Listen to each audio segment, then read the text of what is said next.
Reap Smite League. We have Dinklebergs facing up against VHS, also known as We Need Healing. This is Dinosaur joined with my comrade, Mr. J. What are you going by today or these days, Jay? It's just Jay. It's just Jay It's now, man. just Jay. I came up in the world. I had to be more professional, and I just had to put the name, man. Oh, Mr. J. All right.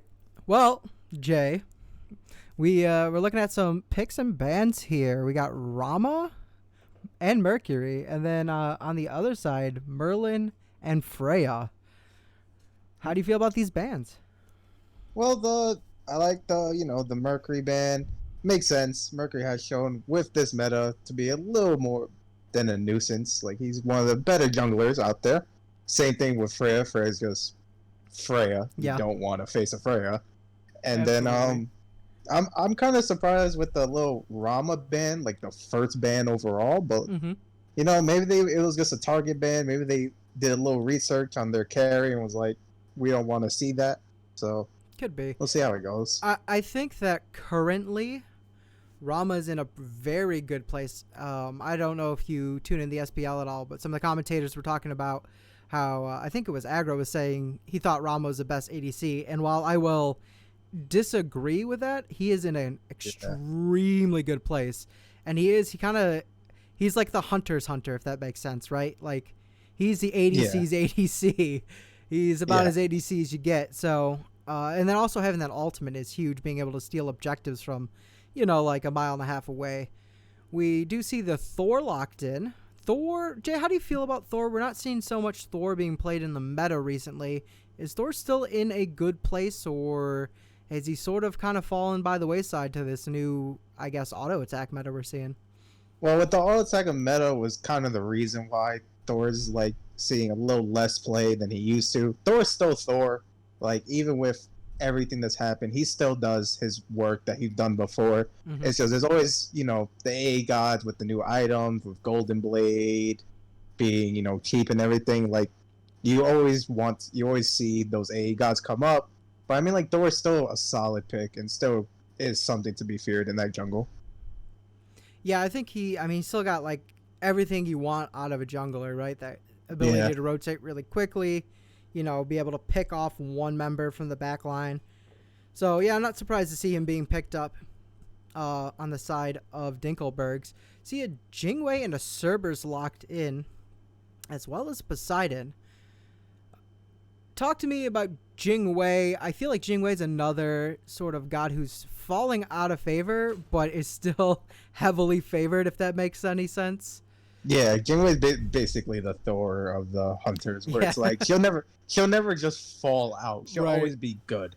So like she's always something that you can pick up and still play in basically almost every meta because of how safe she is and how her late game is amazing. So absolutely, and it's still not bad. Last season you played support. What do you think about Cerberus? I suppose Cerberus could be going into the solo lane, could also be the support. What do you like about Cerberus? What do you not like about Cerberus? Why don't we see Cerberus being played more? What's your take on Cerberus there, Jay? Cerberus support. It's always been like solid to me. It's never been great or amazing. It's always been like just like a solid pickup to me. Yeah. Like there's a lot of other supports that do like a lot with what you need them to do. I feel like with supports it's more of less of like what's like special unless you get Umoja, because Umoja's Umoja. But like every other support is like what you need your team to do. And if you feel Cerberus is the way to go for what you want your team to do, then I see no problem with it. Yeah, I mean, I feel like Cerberus is just a worse Xing Qian with like Ares elements to him. I don't find myself favoring Cerberus, but he's fun to play and he does have his own niche here. Yeah. We see that. Also, go ahead. Oh yeah, I was about to say. Also, Cerberus is like one of those sneaky supports that you realize they do more damage than you thought they would do. So like that's one thing about Cerberus that everybody loves. Definitely, those flames can be dangerous. They don't seem to do a lot. They don't, but they add up quickly. We see a Cupid locked in. I'm not even talking about bans because I want to talk about this Cupid. We're seeing that played more in the league and in leagues Uh, in general. He's kind of rising up through the meta. I am a huge fan. I've been a huge fan of Cupid for some time now. I'm glad to see him played. Do you think he deserves the attention he's been getting lately, or you think that maybe he's getting played just because he's, for lack of a better word, fresh, if that makes sense? You know, he hasn't been in the meta in a little while, probably about a season and a half. So what do you think is causing this spike in Cupid play? well, I mean, like Cupid with the buff that he got to his one to be able to, clear way better than what he used to before. He's clearly It still kind not of great. But yeah, it's still not great, but it's it's there a lot at better. least. Yeah. So because it's there, that was kind of what's like been like Cupid's avoidance was like, oh, I have the O and everything. That's a great like AoE damage, slow, keep them in there. They need to beats that, but I have basically no clear, and I'm gonna get outboxed. Now you kind of have the damage that you can clear out a little bit more and show a little bit of dominance in the lane. So Yeah. like now it makes sense to like pick out that Cupid if you need that AoE carry damage. Yeah, I mean, I think that his clear was definitely a weak point. His ult is kind of hard to hit people with because it lasts so long. It's pretty easy to get out unless you hit like dead center on somebody or you have some sort of plan Yeah. with it. But I think that I think he's just performing well in this meta. I think that his viability is there now with the the changes to the one. And I Yeah. think that his ultimate has a pretty good team fight presence. And I think when you bring it together with a Thor and a Poseidon, I mean, Yeah, that's what I was and you about got to the say. Sobek that you can just throw people back in. Horus, you can ult onto Horus, have Horus lift up and drag the ult with you.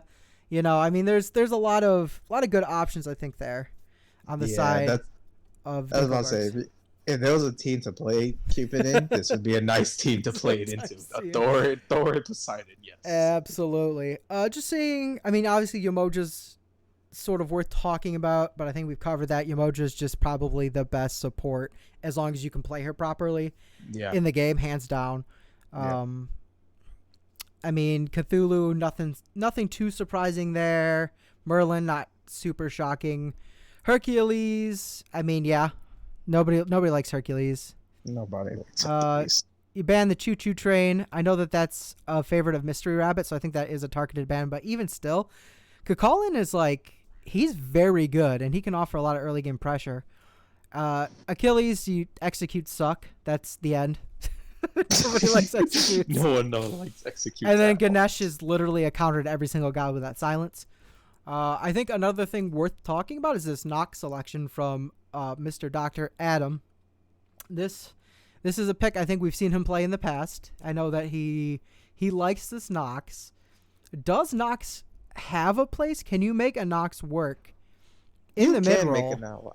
You can make a Nox work if you play it properly. A Nox with that silence and that combo that she does to do a good, great amount of damage. Mhm. You can always make it work in the mid. And I know Dr. Adam loves himself a little Nox play here and there. So Yeah. so I would expect him to be able to throw that on in this game. I suppose you're getting, utility in the form of CC and the silence. For that typical burst damage that you would expect. But Nox's ultimate, I mean, it can still hit pretty hard.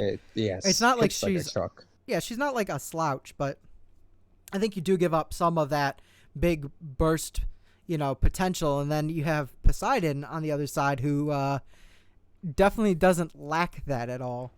So it'll be interesting to see how that plays. I'm just looking. I mean, I don't see anybody who's going to make up or anything. I mean, Amaterasu actually, with her ultimate that does 1,000 flat damage at the highest level, I think that you could make an argument that maybe they're hoping to make up for some of that damage there. Yeah. We're going to start loading into the game, and I'm going to have to sort of do everything. I'm working here solo and commentating. So spectator, commentator, singer, songwriter, actor, whatever. That's what I am tonight. So blue side, correct me if I'm wrong. Blue side is, in fact, Dinklebergs, yes. Yes. And then we had VHS. So VHS. so let's see here. Oh, no. Yeah, so I think that there's definitely some interesting matchups to be had. Sobek's support is always interesting to see because he's not so much a support as he is kind of just like a giant anti-healing machine. If that makes sense.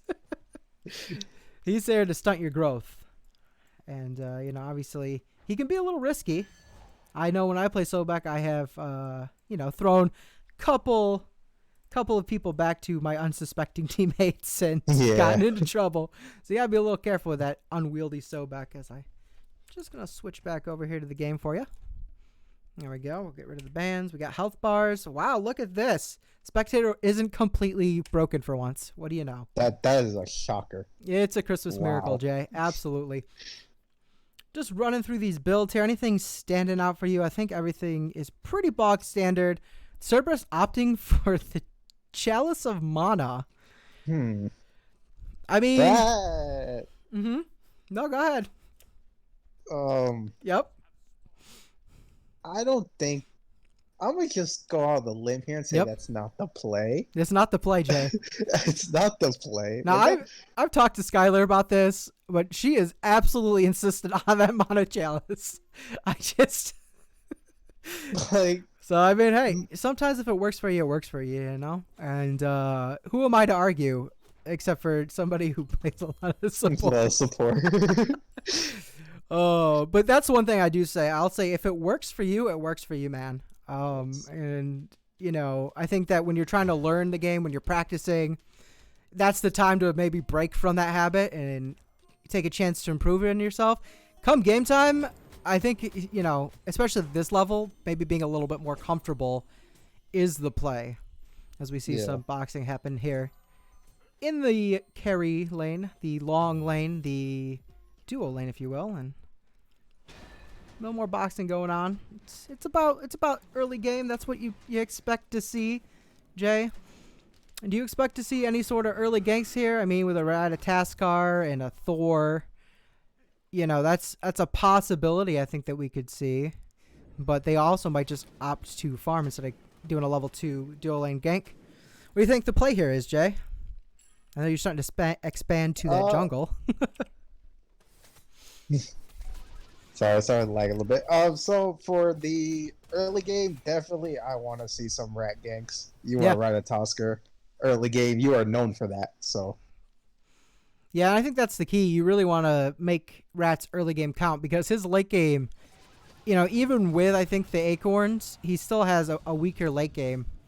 I think for the side of VHS, what is nice is that Alma has a really strong late game, and so those are gonna kind of balance each other out.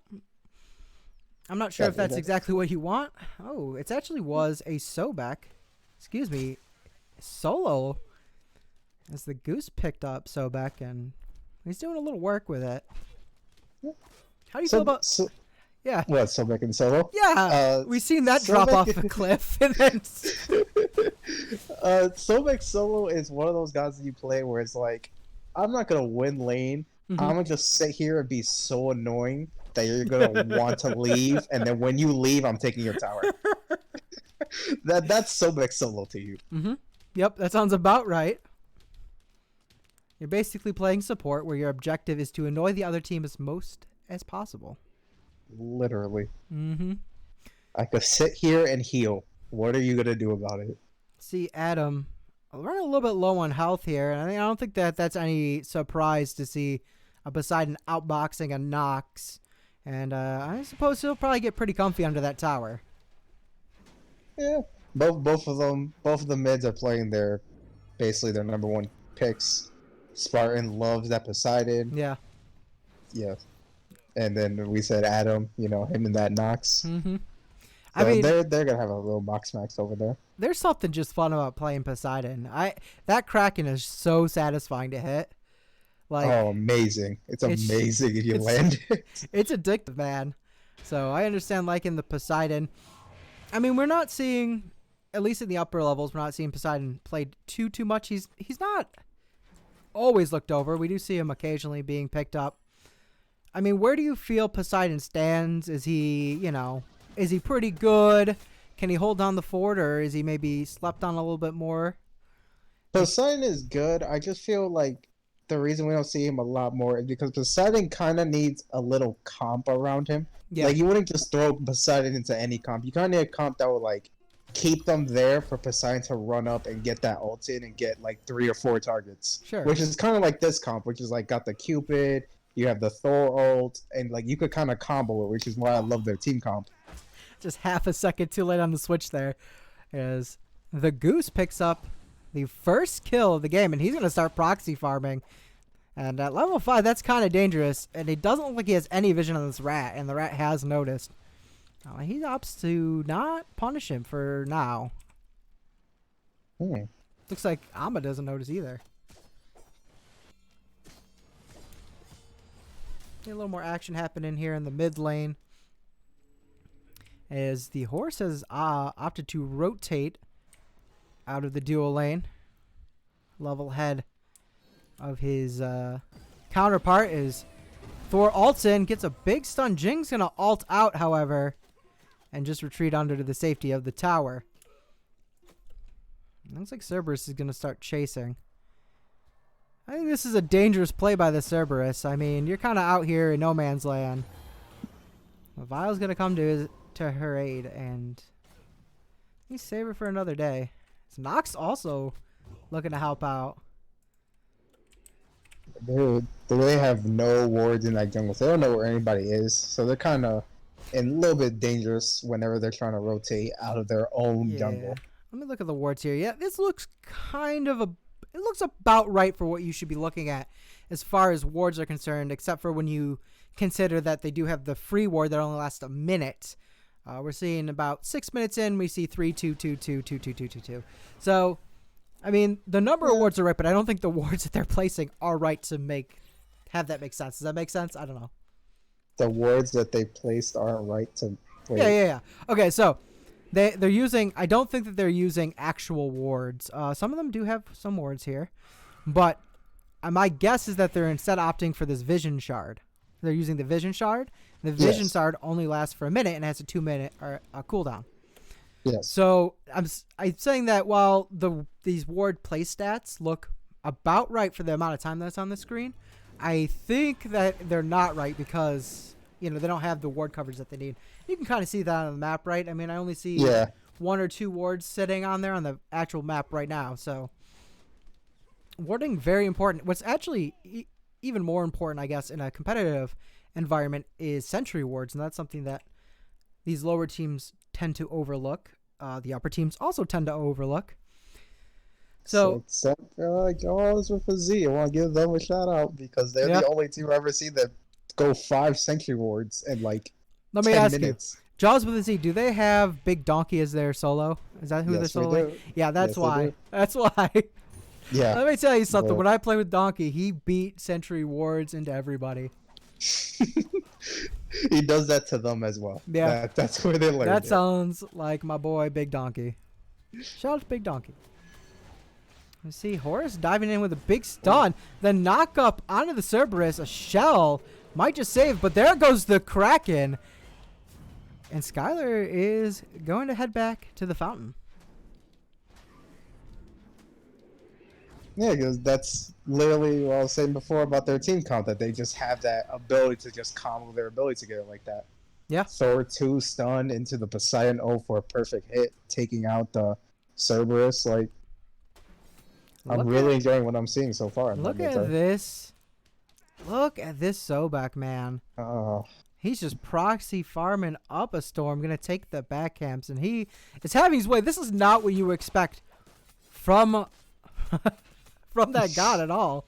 Not at all. I do not expect Sobek to be the one putting on the aggression. I mean, he does face Amaterasu, who's known to not have a strong laning phase, but even then, it's Sobek. Yeah, it looks like the Ratatasker opting for the Thistlethorn. Going with that 5 Acorn Blast. I think that's probably my favorite overall Acorn for Ratatasker. I think in the jungle, that's pretty much what you want. The crit Acorn, I think it seems nice to have early game crit. and it offers a lot of things. But in the end, I think I tend to favor Thistlethorn. Actually, I actually favored what's the green one? You know, the light one, yeah. yeah, the supporty ones. Those are the ones I like. You know, because I play Do support. you remember that one cast that me and you sat here 20 minutes going over Oh yeah, all of the that's cards? right. Oh, good times indeed, and not having such a good time Ooh. is ODST Spartan here. Oh, Hitting low in health, but his team's there to back him up, and he's gonna live to see another day. Zephyr, though, just kind of waiting there, waiting for him to make a mistake. But I don't think that that's going to be happening today. no, he's just gonna have to leave and have to go farm, unless he's just gonna still sit there. He's just going to sit here. Yeah, no, he's going to back now. Okay. Yeah, that's a tough thing to juggle as a jungler. Is, you know, it looks like we might have a pause here. That's a tough thing to juggle. Is like, how long do you wait for a gank to happen? How long is it worth waiting to, you know, make a gank happen? What's the risk reward of me ganking versus me just farming? Jungle is not an easy role to play, and I still think that support might be a little harder unless you're playing ranked. And then the amount of crap you get for playing jungle, man, it's not worth it, dude. Shout out to anybody who can play jungle and ranked. Me, literally me. You guys are the real heroes, man. The real heroes. Because I'm just like, ooh, I played like jungle once, and it was didn't go so well for me. And it looks like we had a DC. And that is the cause of the issue, as Zephyr. Yeah, Zephyr's gonna try to get back in as soon as possible. I probably could cut to something else. Here, let's pull up some graphics. I made graphics. Actually, Dr. Adam made a lot of these graphics. So shout out to that man. Long before he joined the league. Oh, look at this. It's a graphic that Jay can't see. Nah. But I know it's beautiful, so it's fine. Yeah, it is. It is. So, Jay, I think pretty even Stevens this game. I mean, Dinklebergs do have a 3,000 gold lead, but they haven't really managed to do much with it. I mean, still 10 minutes into the game. So, I mean, I don't know how much you're expecting a team to do. I think being 3,000 gold ahead is fairly good. I mean, 10 minutes in, 3,000 gold ahead. They're probably going to want to start thinking about gathering around that gold fury. Yeah. But I'm just looking at items. I mean, think you'll get those. What's that?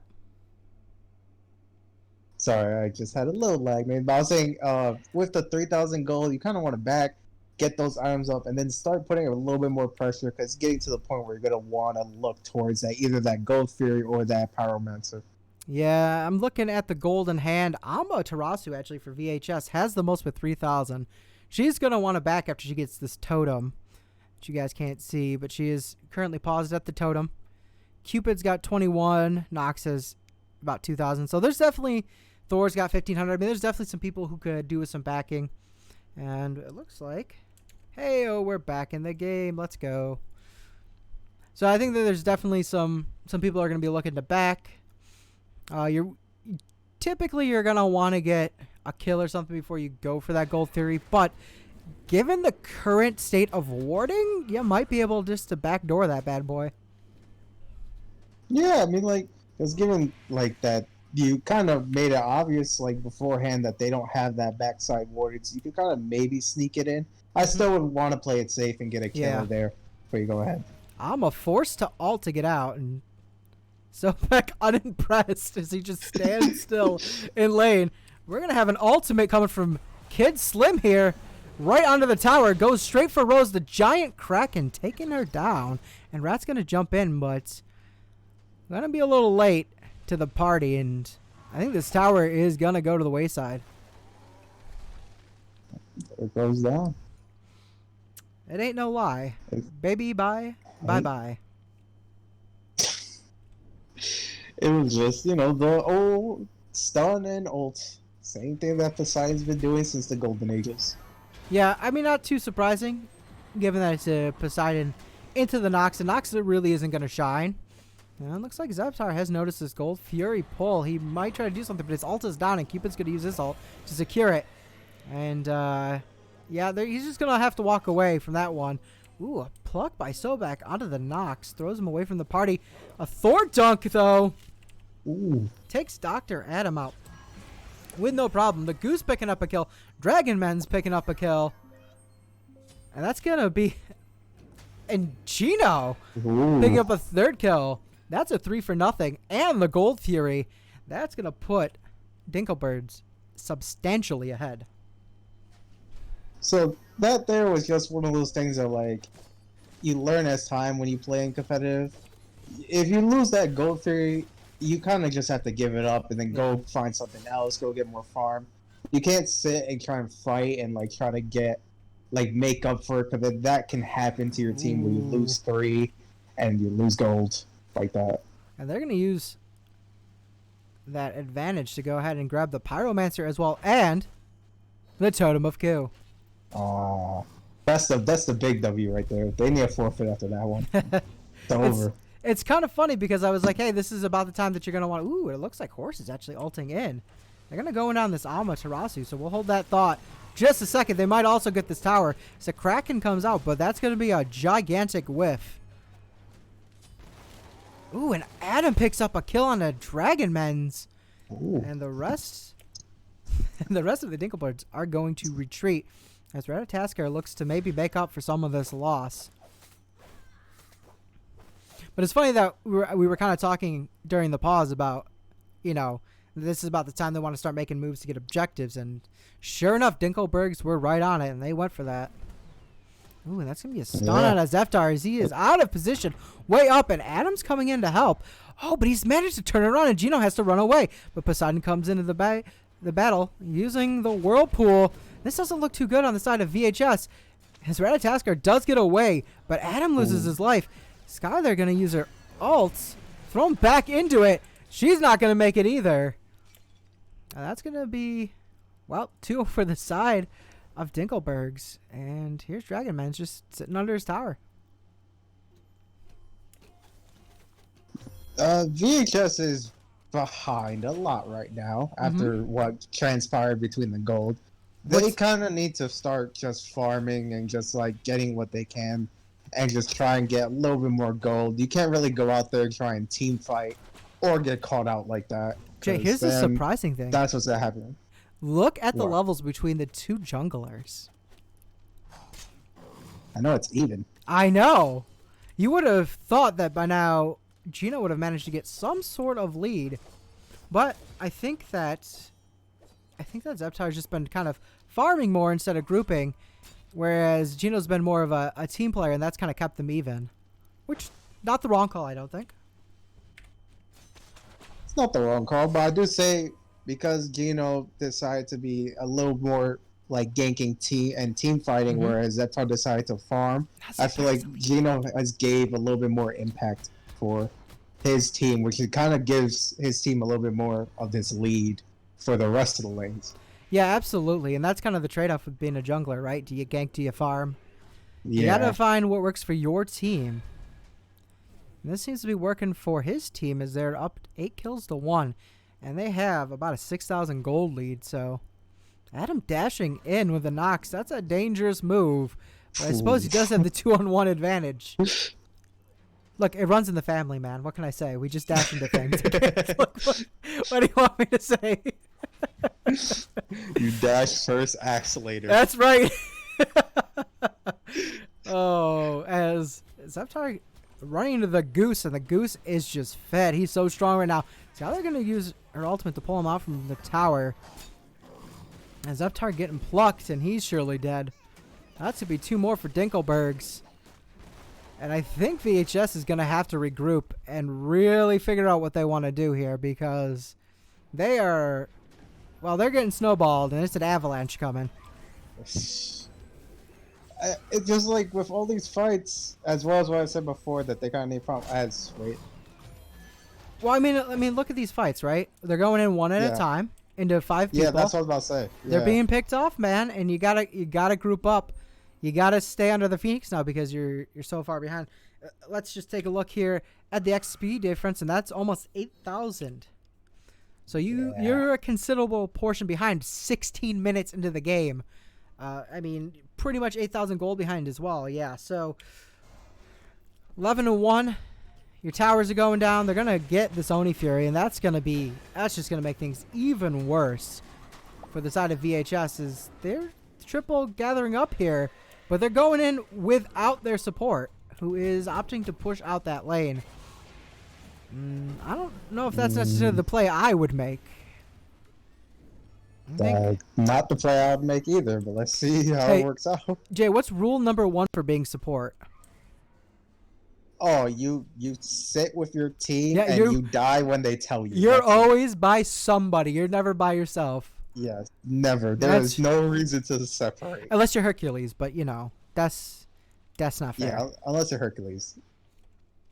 Hercules kind of just does what he wants. It's his world at that point. Hercules tends to run the show. Or he feeds, if I play him. Yeah. My man gonna dive onto this tower. That's probably gonna go. Huge Kraken picks up the double kill. And Spartan's on a rampage. They're all gonna back. I think this is probably a great time to back. Let's have a look at how much gold they have in hand. Yeah, I would say that's about the time you want to be backing. Yeah. Yep, definitely the time. However, if Mystery Rabbit plays her cards right here, this could be a tower. That's at least a foot in the door for VHS.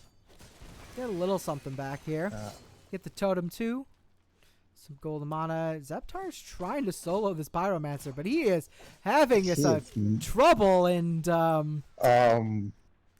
fought the law, and the law won. Rule number 1: when you go to solo either the Pyromancer or the Gold Fury, don't do it unless you're a carry. Well, I think so. There were changes at that mid-season patch to the way that the jungle worked, and I think before level 14 Rat taking out a Pyromancer, I would have favored the level 14 Ratataskar.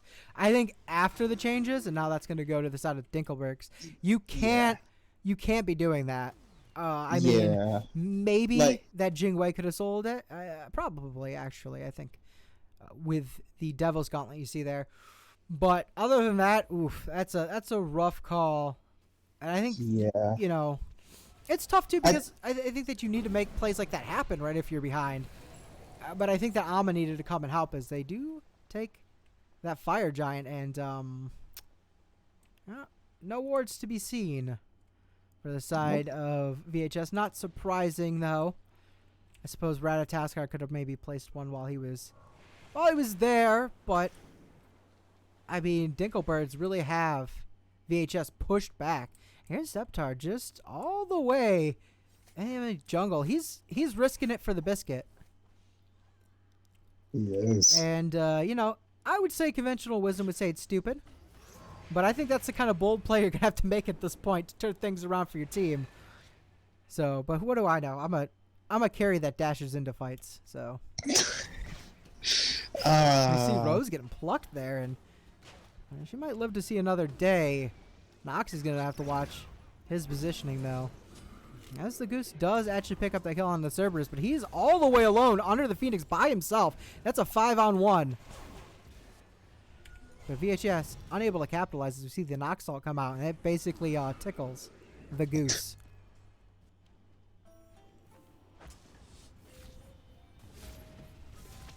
We're going to see an ultimate come out from the Amaterasu. This team unable to follow up on it, though, and Alma's going to have to dash out of things. Gino close behind. Does he have the stun wall? She blinks to safety. The Goose is low on health once again, but he's also Sobek, so no big whoop, I guess. They're going to take down this Phoenix. Big ol' stuns onto the Goose. I feel like, boy, maybe not targeting the tank who's ahead might be the call at this point. I think maybe if you had somebody that wasn't a Nox, you know, somebody who could really put out a lot of damage, maybe that might still be the play. But I think that having that Noxer 4 levels ahead as we see yet another VHS member fall to Gino. I think that might not be the play. That's what I'm getting at.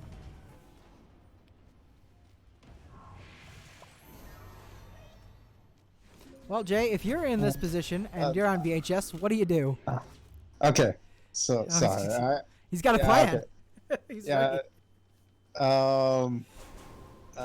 You just defend your life. You take out the minion line, Mhm. so you don't get that little the debuff to your Phoenix, Yep. and you just have to make sure that they don't just run Ooh. in freely. Oh, Sorry, maybe. this is gonna be a huge horse assault, and they go to the other side, completely unaware is VHS, and it's kind of hard to blame them. That horse can be sneaky. The Goose is just doing a good job of backing everyone away single-handedly, and that is what happens when the solo laner gets such an advantage early game. That's always difficult to deal with, but I think you're right. I think the play is to basically stall out the game for as long as possible. Yeah. I almost think that you just don't leave that Phoenix line. You're in your fountain for the next 10, 20 minutes until you catch back up. You know, you let them have whatever they want. Yeah. I mean, I don't even know if you can. Maybe you can try to take steal the Fire Giant as a Ratatoskar ult or something, but I don't even know if that's worth it, because now you're going to be down a man on top of being down by levels. It's certainly not easy to play when you're this far behind. When you're this far behind, kind of starting from like the early game all the way till now, and you're still bleeding on it, it's kind of very hard to get that game plan going and be able to know exactly what to do. Yeah, absolutely. I think one of the saving graces, I'm just looking at the scoreline now for the first time, as any good commentator would. It turns out Cerberus is actually 0-7, so that's some good news for the side of VHS, because if there's one member that you want to account for 700 kills, it's definitely got to be that support, and I think Skylar might just make it out of this one alive, because it's just easier to play from behind as support. They're kind of made to play from behind, you know, and you really need that carry at this point. You need that Jingwei to be 20 as fast as possible, because she's going to be the one that's going to pop off. And That is very true. I wonder. What? No, go ahead. Oh, so I was gonna say that for support, like you could kind of do it from behind. Like that's kind of what supports are made for, to play from behind. They're always the lowest level, but there's always a chance that you get too low a level, and when you get to that point where you can't even tank for your team anymore because you're basically a squishy now. That's when it's like, okay, you kind of need to relax the pedal a little bit more, and you need to get some farm. Yeah, I think relaxing the pedal has been the story of VHS. I think we've seen, Zaptar, every single really member, save maybe Vile, who I'm not sure if I've seen Vile out of position, but we haven't spent a whole lot of time looking at their dual lane. So, but yeah, I think that's one thing that maybe they're going to need to clean up in game 2, is maybe not be so aggressive. Zaptar has caught up, though. I mean, he was sneaking back camps. He's doing work to get back. And it's doing all right, as Adam being plucked there. I think that's probably one of the downsides of Cerberus support, is you don't really have that CC that sometimes you need. Yeah. As we have a dive here. Ooh, and that's a big Cerberus ult. But an even bigger Kraken from the Poseidon, and seeing people being chased around. We're seeing heals. It's going to be pretty tough to defend this 5v2. Not exactly the result you're hoping for as VHS. It looks like they're going to horse ult onto the Titan, I'm imagining. Yeah, that seems to be the case. Dragonman's taking the safe route. And Amaterasu's ult is up. Might be able to get something here. Jing opting to dive out of the tower to hope to get something there, but it looks like Dinklebergs take game 1.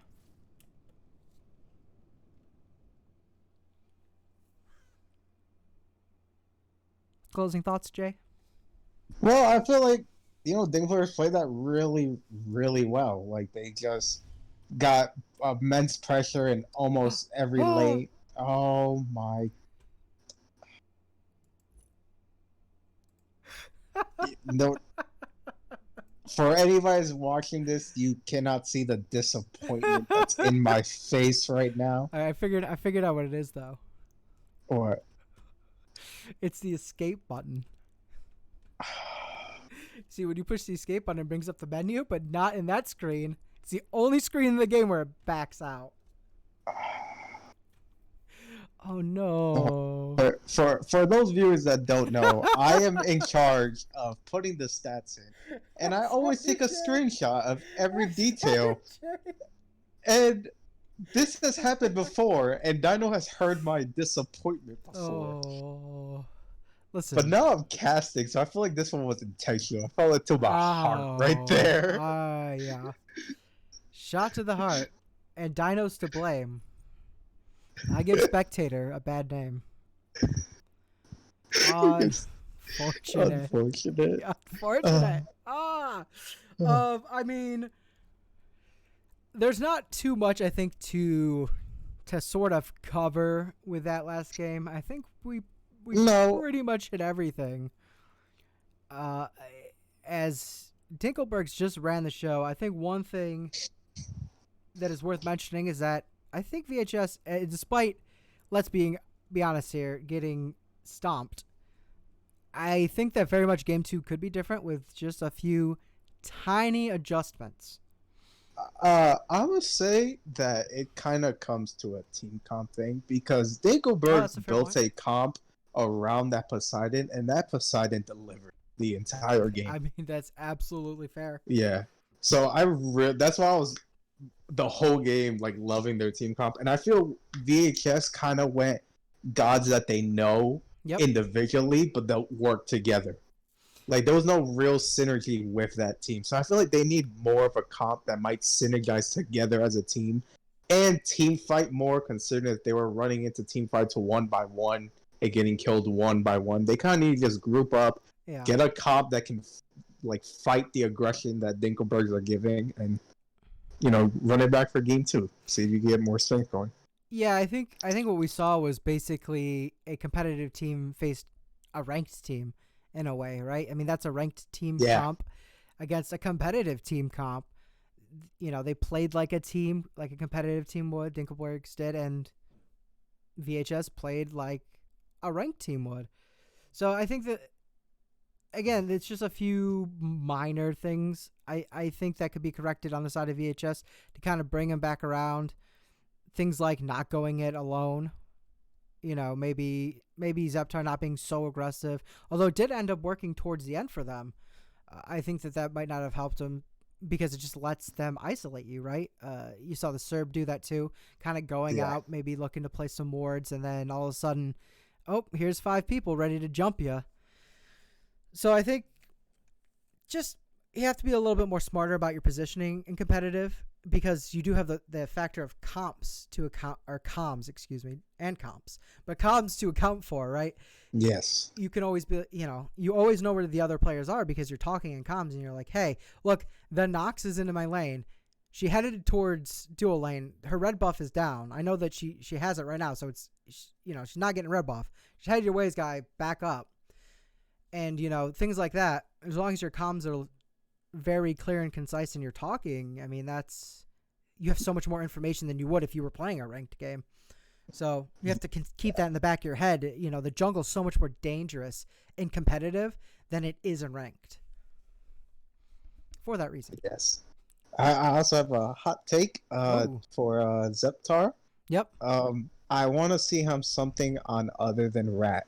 Yeah, I think we've seen him play a lot of Rat, and I don't think the Rat is working I feel like he would do way better on a god that can scale a little bit more to the mid game or the late game than to have an early game god like Rat. Because Rat, if you're a Rat, you literally are like, you get your acorn, you gank. It's like that. You just put your pressure in there because the time's running out before you're kind of getting into like your useless part. So it's like you need to like get that thing, and I don't feel like he has that type of play style. I've seen him; he's more of like a farmer. He more like just gets those cams, get his levels up. That's why he was at the same level as Gino.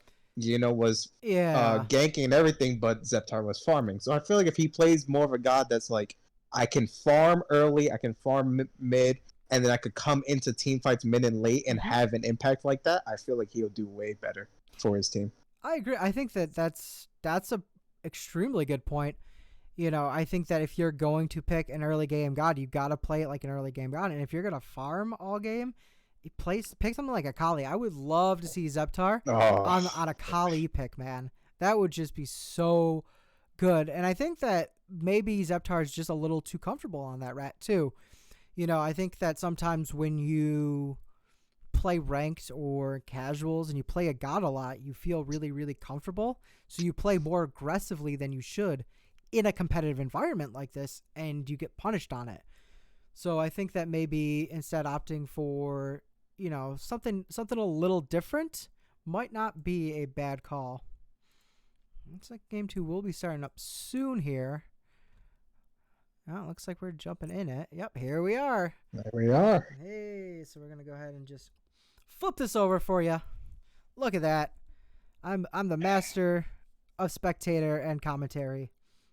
Until you click the escape button. At least a novice. Listen, mistakes were made. If you'd like to make sure these mistakes aren't made, go ahead and send me a DM on the server, and I'll put you right here on the casting team or behind the spectator table. I'll even hook you up with all these fancy transitions. Please, we need spectators. I'll go into my bank account for caps if you please do it, please. Please. Oh, won't we see Freya banned out first here from VHS? I think that is extremely understandable. Is there maybe a specific god you don't want to see return that VHS could ban from Dinklebergs from the last game? VHS doesn't want to see Poseidon. Yeah. They build a comp around Poseidon. Yeah. Well, I mean, like, if you could ban the Poseidon, and because they can build a comp around Poseidon, Poseidon will do work. Spartan has shown that he could do work on that Poseidon, so you don't want to see that, to be honest. Yeah, I think that's probably, if you were going to ban one god from the last game, I think that's pretty much the one. Now, whether or not I think that's going to make any sort of difference, who knows? Maybe Dinklebergs have another team comp lined up right there in the wait. It's something you never quite know, but I wouldn't mind seeing a Poseidon banned. I see the Ratatoskar getting banned.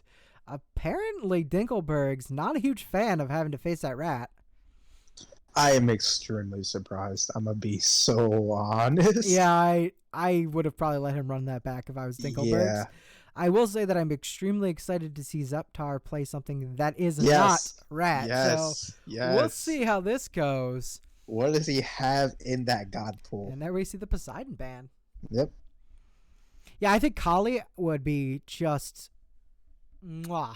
It'd be so perfect for them. If Zeptar can play that Kali, I think that's a god that plays into his strengths very well, but very different from a Ratatoskar, especially in the way you build. Because correct me if I'm wrong, but don't you build Kali sort of AA now with the Golden Blade build? There's like numerous. The most like common one is Kali AA build. Right. With everything is you could build her different ways though. Some build her ability based. I've seen crit based Kalis before, which is always a little cheeky here and there. Yep. But yeah, most common is AA.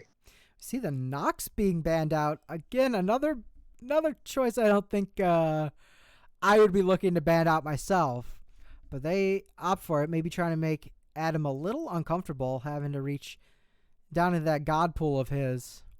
And I know he's been putting some work into some of the bigger name gods, so I'm excited to see what he opts for here. They will go back to that Jingwei, and I think that's a greght choice. I think Vile looked very good on the Jingwei. So, yeah, let Vile run it back. Yeah, Vile did work on good work on the Jingwei. Well, that is interesting. We see a Scotty picked up as well as a Bologna. Jay, tell me what you really think. You love it or do you love it? Bologna ADC? Yeah, as I say, there's one place that I love to see Bologna, But unfortunately, Scotty looks like she's going to be occupying that as we see a Bastet locked in. The Cucullin, I know that Mystery Rabbit loves that Cucullin, and she is phenomenal on it. So I think that is great that they were able to pick that up. Yes. See an Anubis. An Anubis picked up. An Anubis picked up. I feel like that's just BM. That's like he's just running. Look, all right. I make jokes, right? But I think Anubis is actually in a pretty decent place. Although they did change Bancroft, so I don't know how that's going to affect him. I think that recently, yeah. The thing is, like, Anubis is more viable now than I think he's been in a long time. I still don't know if I'm going to pick up an Anubis in a team. Oh, however, I have heard whispers of Anubis solo being really good. And I know that if you play Anubis solo, you will win lane against anyone. Again, Anubis solo is on the same level as Loki solo. For the count of how toxic you have to be to play that there. First of all, how dare you, sir? No, it is in the same level. You, sir. I mean, yeah. yeah. Shout out to Tobias. Anyways. Just gonna go ahead and there we go. Anyways, that's for my boy. So we're looking at a Ganesh and a Thor ban. I think Thor, great ban. Absolutely, every time that dunk is difficult, especially if your team formations are sloppy. And not to harp on VHS too much, but their team formation was very, very sloppy. I see a chalk. So Anubis definitely going to be going to ODST. Unless they're really BM, and that's going to be a jungle Anubis. We see the Agni being locked, and I think that's going towards Dr. Adam. And then the RTO picked up, and that's probably going towards Skylar. What do you think would be a good counter? Oh, okay. They're going for Sun Wukong. Sun Wukong, I'm imagining in the jungle. I'm not seeing a whole lot of switching going on here. I noticed that there's a Bologna, a Chalk, and a Sun Wukong. And nobody's switching. Nobody on the side. Nobody's switching. Is that a Bologna jungle? I think it is. No. Yeah, and some Wukong support. Oh, no. Yep. Oh, no. Yes. They're throwing.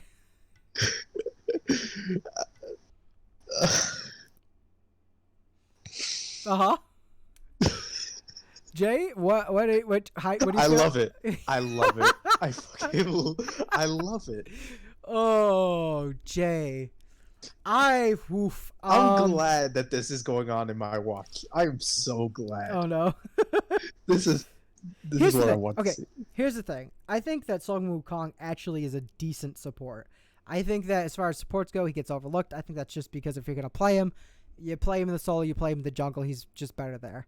I don't think that that's too bad.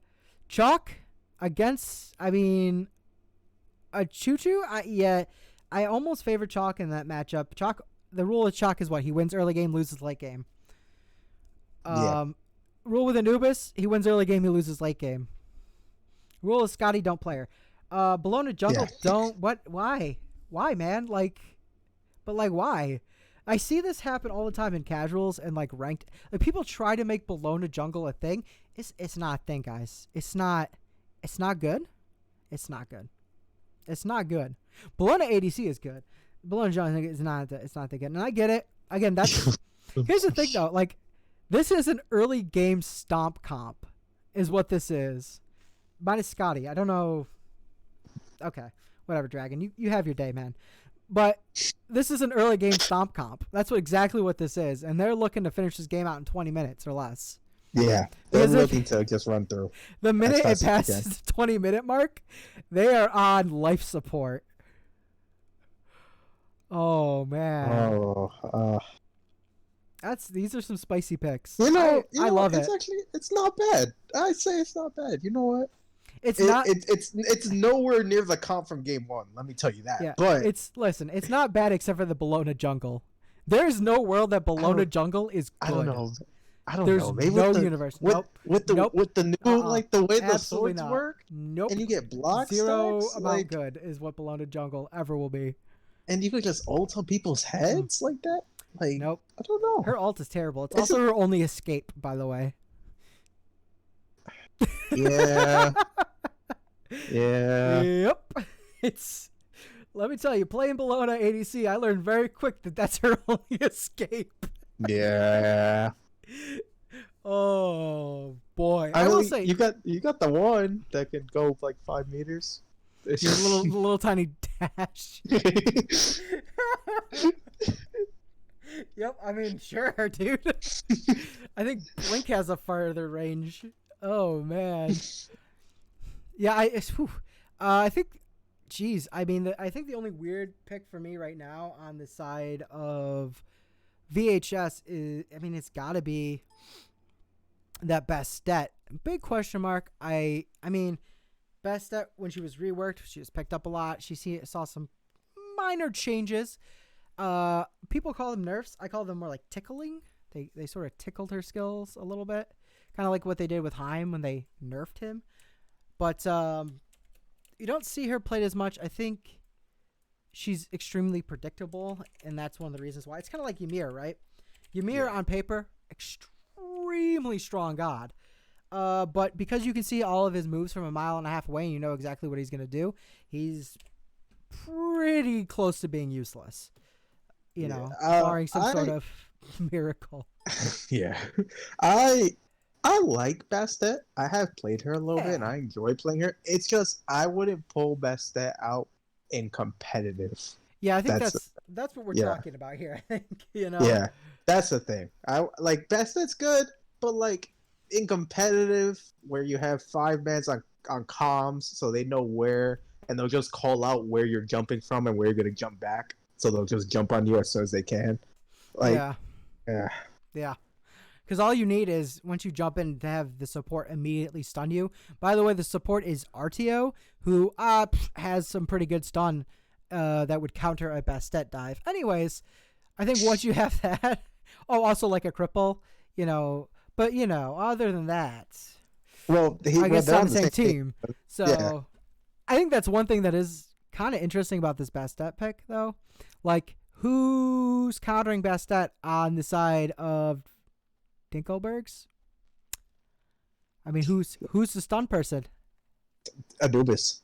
Yeah, That's it. That's it. That's what you got, And man. you have to hit the wrap as soon as she leaps. That's it. Yep. As soon as she lands, you gotta be on that. As soon as she lands, hit that Support wrap. Anubis coming your way in game 2. The Reap Smite, actually the Smite Development League, actually, you know. Yes. The Reap Smite I don't know. The RSL SDL. Yeah. The Jays Development League of Extraordinary Gentlemen and Women. I'm trying to spell that out in my head. I can't. Ooh, and File goes down quickly. They're making use of this early game comp. And Skylar's got to just turn and run for it here, I think. She does survive, though. Yeah, that's the thing about warrior supports. They hurt early game a lot, and you kind of sleep on it until you get one little staff to the head, and then you realize, no, that's not what I wanted to do. Yeah, it looks like RTO, Skylar decided that she was not gonna get the chalice this time. Probably the right call. Mystery Rabbit taking some damage, finding out just how good that Chalk's early game is. I will say one thing about Mr. Rabbit.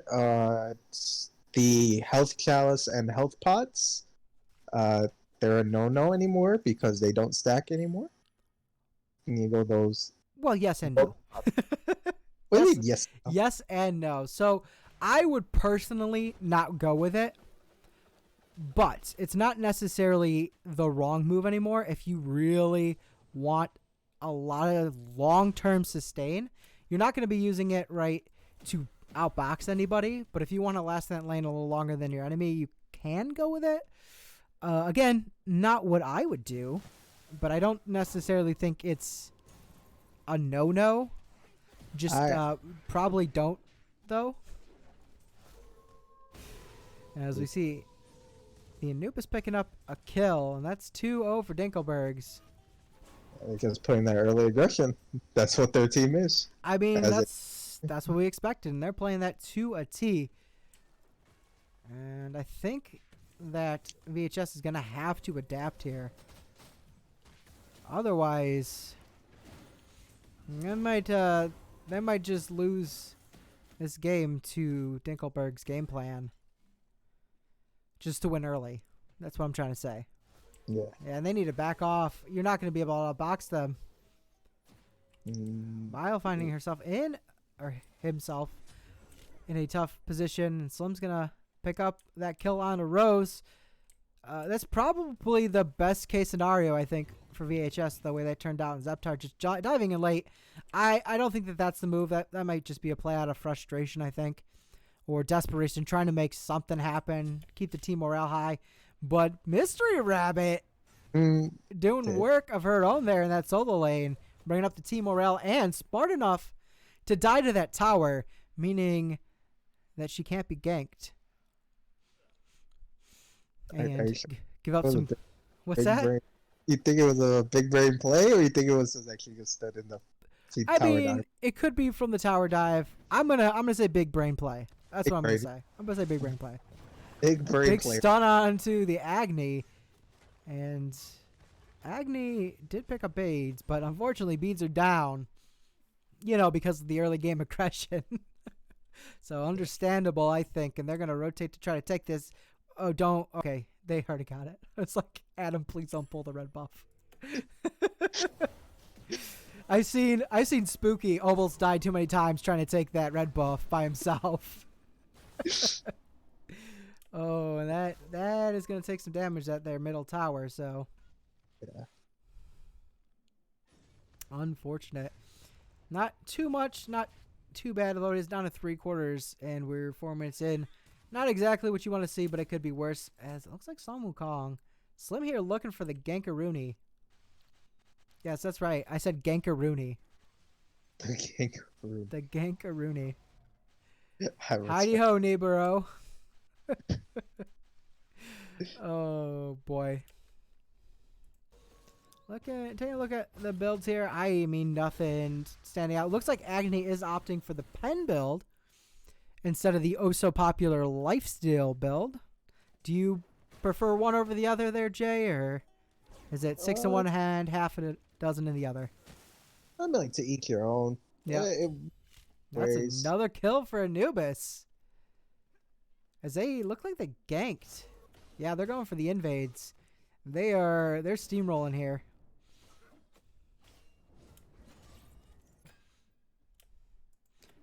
Collins caught up a little too high, and Slim's going to look to punish.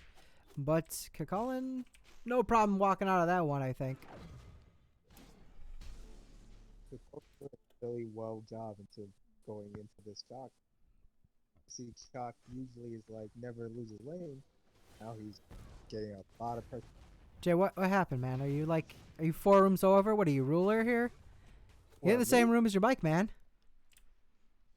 Am I low again? Yeah, you're low again.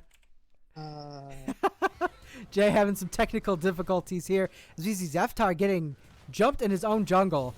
And this is going to be tricky. Now that they're getting the early game invades, this is a tough place, maybe as a inexperienced team to play from.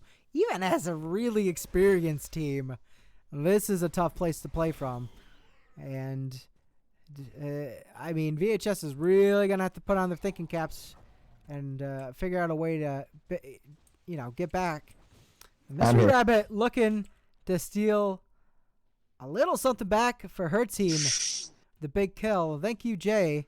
Seems like your microphone is in the same room as you. Yes, I had to bring myself into another chat to test my mic. But I'm good now. As many of you might not be aware, Jay's microphone is actually sentient and just sometimes walks off on its own. It very much does. I have informed all the casters about this, and they still have me here today. So, look, Jay, we just love to hear your voice. Welcome to the Reap Smite League. Sponsored by Paula's Donuts. Oh, boy. I'm gonna hit them up for a sponsorship. I want free Yeah. donuts. Forget G Fuel, man. Let's get some donut sponsorships going up in here. Donuts and G Fuel. Let's get this going. Absolute rager. Let's go. It looks like ODST Spartan looking for the gank. Dr. Adam appears to be wise to his shenanigans, so looks like not much is going to come from that. Big stun, though. Anubis Boosh beads there. And now it's a big old team buy, and that's going to be the Anubis ult. Zeftar makes it out safely. Yeah, I think that is... Oof, Miles going to go down as well. I think that's not the play you make. No. I think that if you're VHS, this tower right here, this is your home. And you don't leave your home because there's Corona outside. I mean, a certain public health crisis. Don't demonetize us. Anyways, Spartan goes down thanks to a great rotation by Rabbit.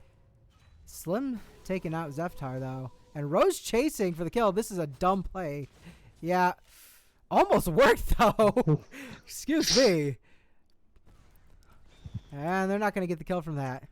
Nope. So the reason why that's a dumb play, like on paper, yeah, that stun's going to come up big and then Agni can come. You're facing a Wukong who basically just gets out of everything for free. He's the Jing Wei of the solo lane. Get out of jail free card. Ooh, big plays here from Mr. Rabbit and Adam. Oh, and the Chalk zooms back, rocking that absolutely gorgeous skin. Makes it out alive. Ooh. Rabbit going in. And I think this is probably the play that VHS wants to be making. Rabbit's still having a significant lead over everybody besides the Scotty. Yeah. And I think basically at this point, their Kakulin is going to be their support in this mid lane. Yeah. At least for the foreseeable future. And like, I'll say this much. VHS, they've come back a little bit. They're not bleeding as hard, so good on them. They found something that's working. And as I think we both know, the further this game goes along, the better their chances are of winning. Yes. And one thing, just shout out to Mystery Rabbit. She's doing so much work with that Kakulin. It's keeping her team in a fighting chance still, even with this very aggressive early game comp. Yep. Zeptar going to go back. So Zeptar going to go back. There we go. Lock onto somebody else's camera. Do me a favor here. Be my boy. Taking a look at builds. Nothing standing out to me. Bologna actually opts to pick up the Berserker Shield first item. And you know what? I sort of love that. I think if you're a jungle with the kind of lead that you have, you're playing a warrior jungle, right? Why not pick up the Berserker Shield? I mean, your clear's gonna be worse. I think we're seeing kind of why as that's still level 8, keeping up with you. At the same time, boy howdy, is Bologna still gonna be able to frag early with that Berserker Shield. Ooh, and ODST once again cleaning up Dr. Adam. And I told you, man, this is your safe zone. They're gonna try to aggress it out. Let's get a revenge kill onto Anubis. Colin does do that. Doing a great job of fighting off 3 people, but you're going to want to retreat there under that tower, Rabbit. And she does. For now, that Wukong's certainly going to look for the dive. But they're in a dangerous place under this tower. And Gino goes down. And Mr. Rabbit might pick up another kill. She does. Get the third. Let's go. What a big play. But here comes the Goose looking to honk. The Goose. Oh, and he picks up the shutdown. Rabbit. Man, what an exciting play. Rabbit is out here to win. And I think that even though that was kind of an even trade, it kind of wasn't because VHS is behind. And that's going to help them out at least a little bit, although it does suck that their Kakulin was the one to fall. But it sort of had to be to get something like that going, right? Yeah, you got a lot going for you. Carried a 3-for-1 right there. Kind of giving your team, getting that more push. Getting more aggression going. Yeah, Adam's going to look to box. Oh, maybe not box. Just get his whatever he can. Scrape by a little experience before it gets to the tower. And he's going to probably get dove here, but no, he does clear the wave in time. And Zeptar just okay. I guess that's free mid camp. Anubis looking to be jungle Anubis. Think about maybe stealing that red buff. I'm not sure what he's planning here. He's kind of caught out of position. Not like VHS is in a position of their own to do much about it. And Adam taking some massive damage, having to retreat. Zeptar now in trouble. Gets just smacked by the hammer. Now we're seeing a bit of that same old that we saw from game 1 where VHS is just breaking up. They're coming back together right now. They should probably be looking to get out of this fight. You can't really favor them in that. Vile managed to pick up a kill, however. Having to retreat, and Skylar goes down. Adam is still at level 8. And he has got to find some farms somewhere. And they're going to rotate to Gold Fury, and this is probably your best opportunity, I'm thinking. Yeah. For Adam, it's kind of awkward where it's like he's kind of fighting like 2-3 people at a time, so you need to help him. But at the same time, his teammates being there is hurting his farm. Oh, that's absolutely what's hurting him right now. So it's like, and he's gonna get caught out. Not much you're gonna do when that Scotty is 6 levels ahead of you. Yeah, it's a catch-22. Yeah, that's what it is. Yeah, and there's not much farm elsewhere in the map, so they're going to have to really look to set Adam up for some success here, I think. As he's now level 9. Just, staying under your tower. Let the farm come to you, man. They're not freezing the wave. They're not making life difficult for you to farm. So let it come to you. I know that the tower takes some of that gold. It's going to take some of your XP. That's fine. That's fine. Because not being dead, you're still going to get more farm that way. I think that was a hard lesson for me to learn. I think it's still a hard lesson for me to learn. Some farm is better than no farm. Yeah, I think being alive is better than being dead is basically the sum of it. It looks like Chalk looking to rotate here as well as the Bologna. And I think that they could dive this tower if they wanted to. And they do. Chalk decides to ult in. They're going in on Adam. Take him out. No problem. And they are going to probably obliterate that RTO. Yeah, she goes down. And Zeptar kind of just stuck. And he's got to get out. And Vile with a late rotate. Very fortunate there. Not to suffer too much. The tower might actually stay up. Oh, no, they're going back in. Zeptar, just get out. Let them have it. Just let them have the tower, man. Have it. Let them. Oh. Yeah. That's another hard lesson to learn, I think. And yeah. Vile's going to have to leave. That's another lesson that I don't like to learn either, so... I know how to play the game. I just refuse to play it correctly. Well, welcome to why me and Dino are not in this league right now. It's a pride. It's like being a jungler and your speed camp. Speed camp isn't that precious as junglers make it out to, but it's a pride thing. You can't lose your speed camp. Like, that's your speed camp, man. You know how many times the games will be going 60 minutes and you're trying to get a Phoenix push, but then your jungler sees the enemy speed camp and is like, I have to go grab that first. Oh, dude, that is me. That is me. And I don't like this post. All right. We are seeing a lot more wards up on both sides, so that's good to see. And so it looks like Mr. Rabbit wants to take this Pyromancer, and I do not think that this is the play. No, it is not. This is not the play, man. You are not in a position, I think, currently, to be pushing jungle objectives like that. If we take a look here, 11,000 experience and 10,000 gold behind, 16 minutes in a match.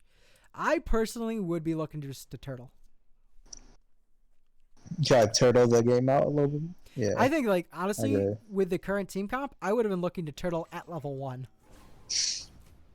I would have just gone to that tower, let them keep pushing up their minions, and just safely farm from under my tower because their early game pressure, as we've seen in this team comp, is dynamite. Oof. That's going to be 2 more kills for the side of Dinkleberg. Oh, no, I'm sorry. That's No, a kill apiece. it's a trade. They traded, yes. So it's hard to see around those stupid wards or whatever. And, yep, that's probably going to be a kill. And that is a kill. What I was about to say about that trade is that even though it was a 1-for-1, you lost your highest level to the enemy jungler, and it's not worth right now. You need your Kakarin alive right now. Absolutely. I think that it's tough, though, too, because, I say you want to look to Turtle, but you also don't want to let the enemy jungle have the jungle? The entirety of the jungle. Is Skylar in a bit of trouble here? Going to try to dash out. I think Wukong's going to have this one. Ooh, a big shell. Just saving Skylar there. But it's tough because you don't want to let them overfarm, because if they farm too much too quickly, they're going to just be able to tower dive you, and then, turtling becomes not harder. Good. Yeah. Is what I would say. Not good is what I would say indeed. Not good. Not good at all. No, and that's going to be... Anubis is in a bad spot. Great kill from Mystery Rabbit. There you go. Gino going to be forced to retreat. Chalk diving down. I will say one thing that we didn't touch on is that Chalk has a lot of healing into his kit. Yeah. Bologna has a lot of healing into her kit. Anubis, I guess he has a little bit of healing into his kit, right? I mean, a little bit. Anubis is the face of anti-heal. I honestly think if I was Zeptar, I would have looked to maybe pick up an early Brawlers. It looks like Adam did pick up the Divine. I think even like a Contingent. I mean, there's so much healing on this team. Anti-heal is your best friend. I would like to see when RTO reaches level 12, I'd like to see her pick up an Ankh. I think an Ankh would be beneficial. And Mr. Rabbit, just on vacation, I guess. Hanging out on the enemy side of the jungle.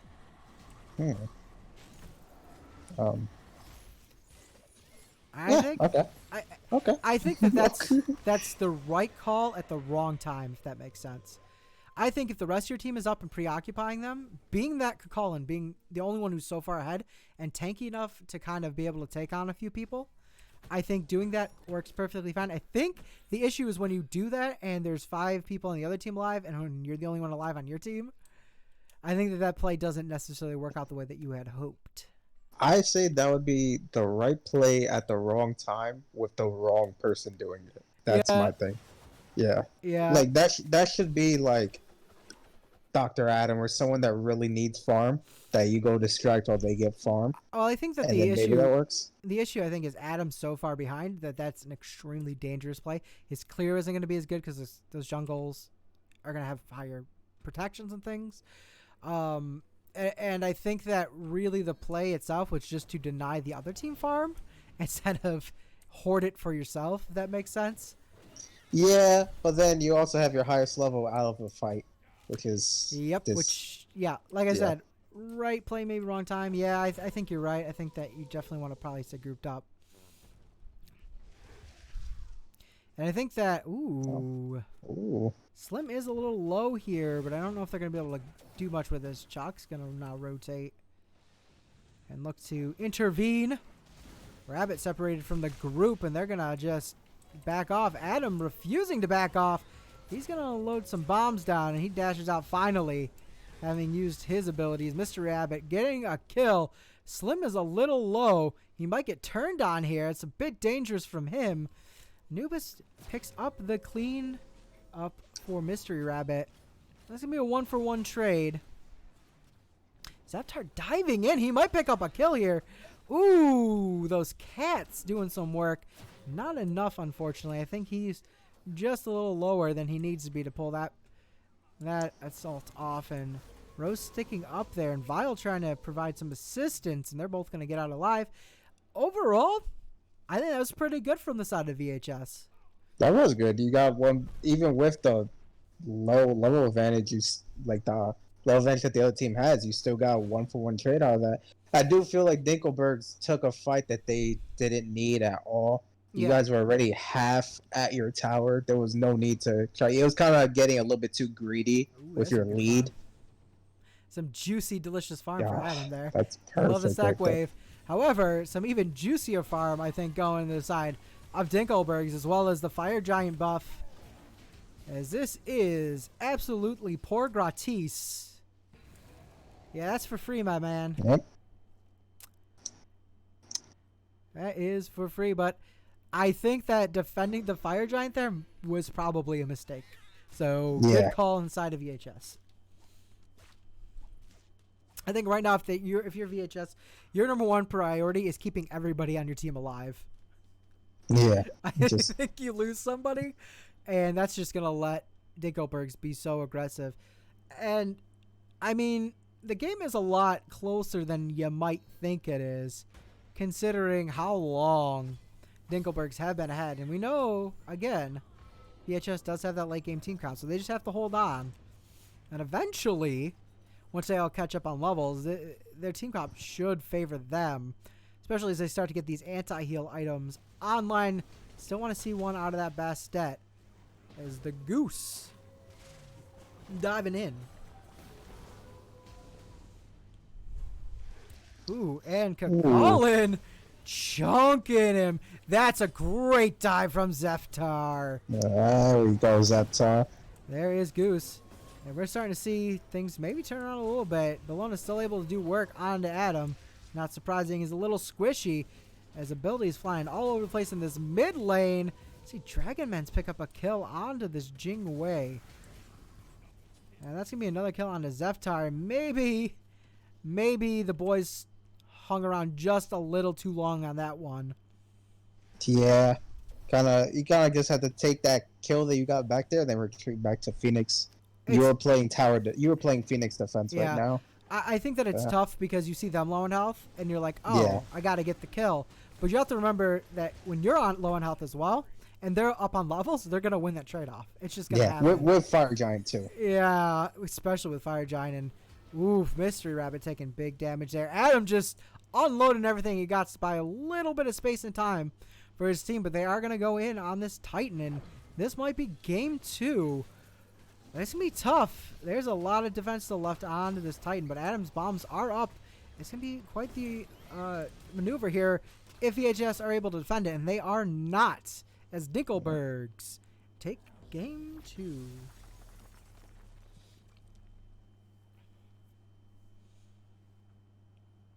All right, Jay.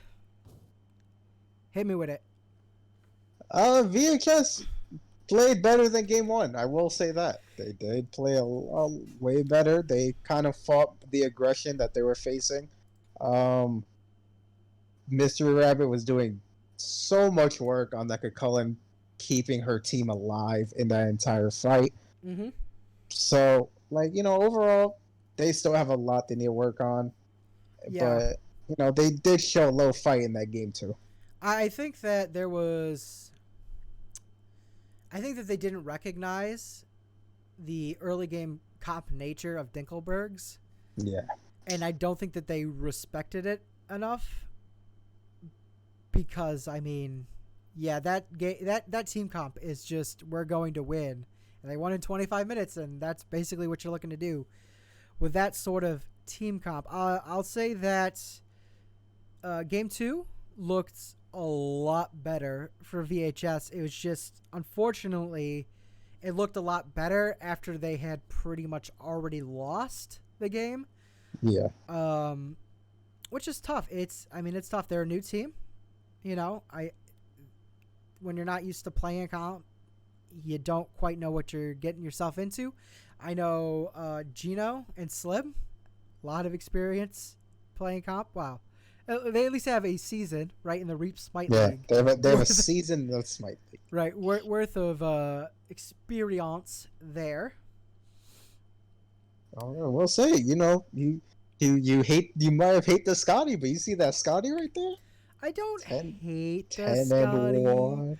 I just hate Scotty. I think there's a difference. I I hate Scotty. Yes. She's annoying. Yes. There you go. You Yeah. figured it out. But still say it was 10-1, highest player damage. I believe yes, highest player damage. Yep. I just realized that you actually did not click escape this time, so I'm gonna go take a screenshot I of did this. not. I did not. Yeah. Look at me be a professional here. Jay, do you know if we have time for an interview? Uh, I believe we do. All right. Let's see who they got for us while you take your lovely screenshot and everybody gets a look at these builds.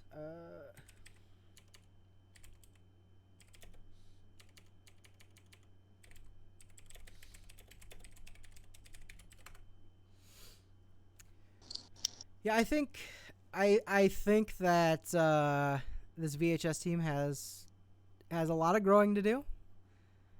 They have a lot of growing to do, but Yeah. there's sparks of, they had good moments. Yeah. They It- looked it- they looked very good in times, and they won team fights that they shouldn't have. Yeah. So I think that this team, the only way this team can go is up. I think is Yes. in the words And of my boy it's what Mifflin. and this is literally what the league's about. Yeah, It's like exactly. you grow in this. You don't. There's no reward for anything here. You're just here to learn, grow, and get better with each game. Yeah, I mean it's tough. It's tough taking, I think, a big loss. Yeah, I think you look at Dr. Adam going 0-8 is never fun. it's not. Never fun.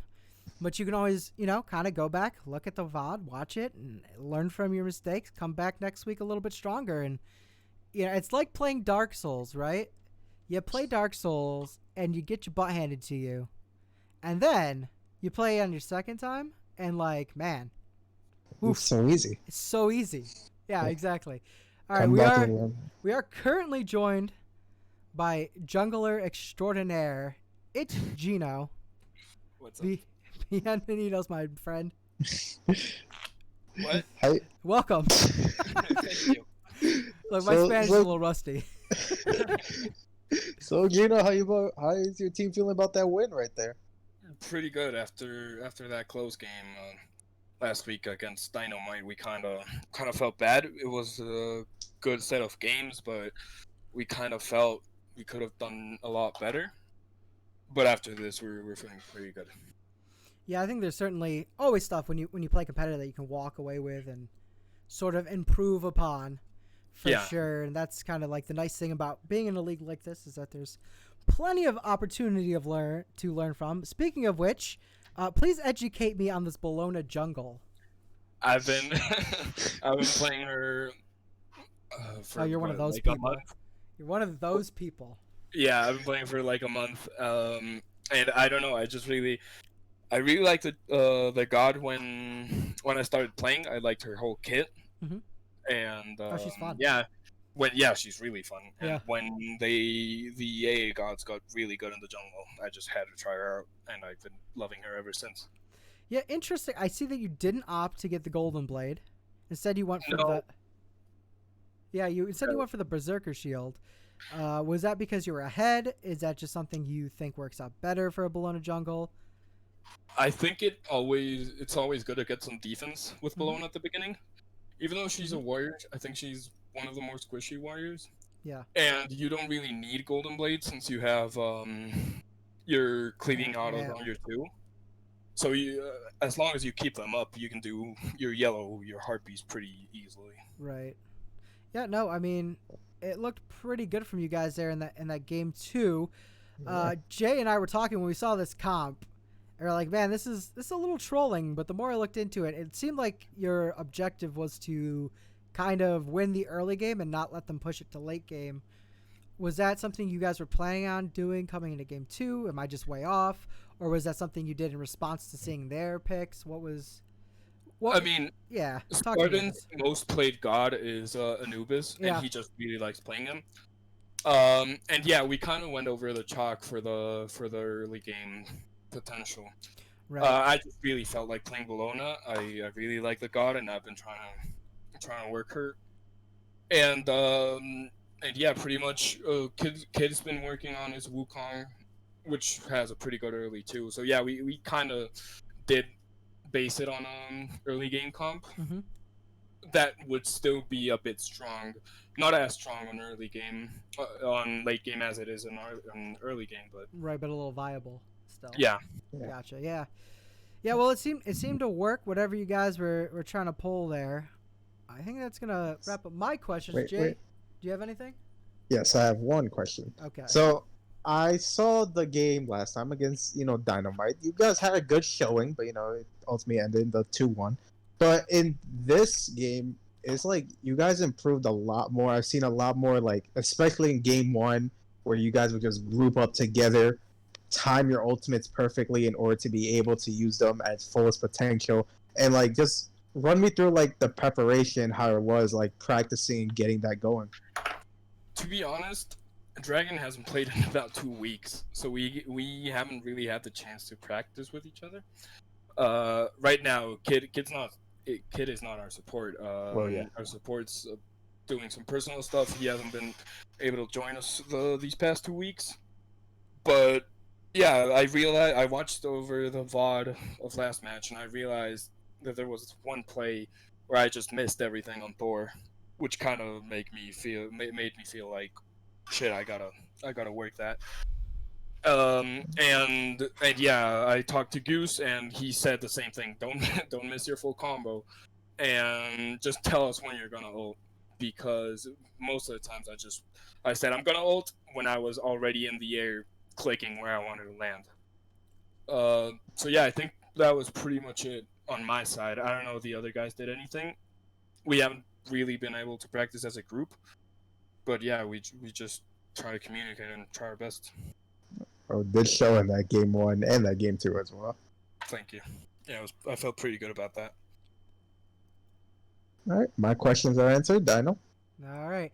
That's going to wrap it up for tonight's broadcast. You can join us tomorrow night where we have a double header of Atrocity versus We Need Wards at 7 p.m. Eastern Standard Time. And then following that at 9 p.m. Eastern Standard Time, we have Questionable Plays versus iFeed. iFeed making, I believe, their debut. Is that correct, Yes, Jay? yes, Yeah. it is. So we'll see how that team fares up. This has been the Reap Smite League / Smite Development League. I am Dino Sir, joined by my main man, Mr. J here. We're gonna wish you guys a good night.